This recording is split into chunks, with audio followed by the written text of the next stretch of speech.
Halo, sebelumnya perkenalkan nama saya Nurliana BR Regar dengan NIM 2310102004 dengan prodi akuntansi syariah. Di sini saya akan menjelaskan tentang riba. Apa itu riba? Adalah membungakan harta, uang, atau yang lainnya yang dipinjamkan kepada orang lain, berlebihan atau menggelembung. Sedangkan menurut istilah yang dimaksud dengan riba adalah akad yang terjadi atas pertukaran barang tertentu yang tidak diketahui pertimbangannya menurut ukuran syara ketika berakad atau dengan mengakhirkan tukaran kedua belah pihak atau salah satu keduanya. Riba itu haram, banyak ayat-ayat Al-Quran yang menerangkan riba, demikian pula hadis-hadis yang menerangkan larangan riba dan yang menerangkan siksa bagi pelaku riba.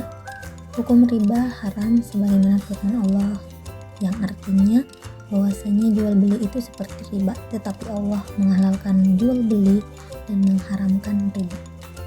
Quran Surah Al-Baqarah ayat 207.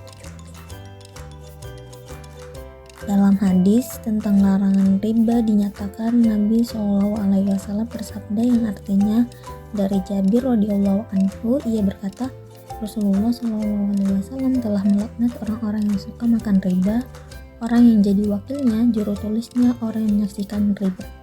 Rasulullah selanjutnya bersabda, mereka semuanya sama.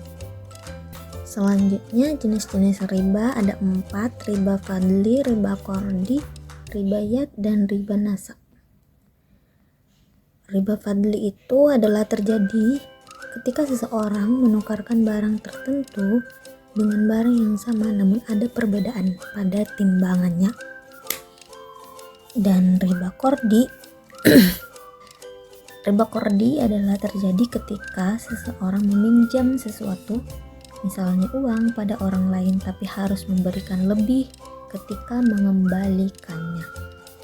Riba yad adalah terjadi ketika seorang melakukan jual beli dengan akad barang dan timbangan yang sama, namun sebelum terjadi serah terima si penjual dan pembeli telah terlebih dahulu berpisah. Dan riba nasa adalah menjual barang dengan sejenisnya tetapi satu lebih banyak dengan pembayaran yang diakhirkan. Adapun syarat menghindari riba, syarat menjual sesuatu barang supaya tidak menjadi riba yaitu 1. Menjual emas dengan emas, perak dengan perak, makanan dengan makanan yang sejenisnya. Misalnya beras dengan beras, hanya boleh dilakukan dengan 3 syarat. Yang pertama, serupa timbangan dan banyaknya, dan yang kedua itu tunai, yang ketiga itu timbang terima dalam akad atau ijab qabul sebelum meninggalkan majelis akad. Menjual emas dengan perak dan makanan dengan makanan yang berlainan jenis, misalnya beras dengan jagung, hanya dibolehkan dengan 2 syarat. Yang pertama itu tunai, dan yang kedua timbang terima dalam akad sebelum meninggalkan majelis akad.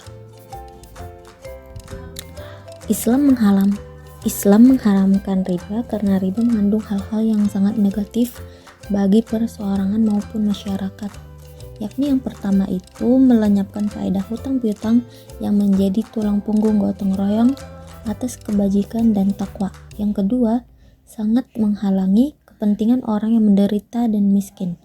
Dan yang ketiga, melenyapkan manfaat yang wajib disampaikan kepada orang yang membutuhkan.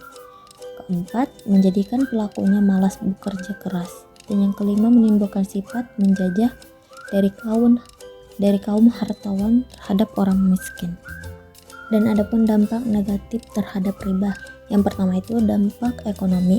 Di antara dampak ekonomi riba adalah banyak inflator yang diakibatkan oleh bunga sebagai biaya hutang. Dan yang kedua, dampak sosial kemasyarakatan. Riba merupakan pendapat yang didapat secara tidak adil.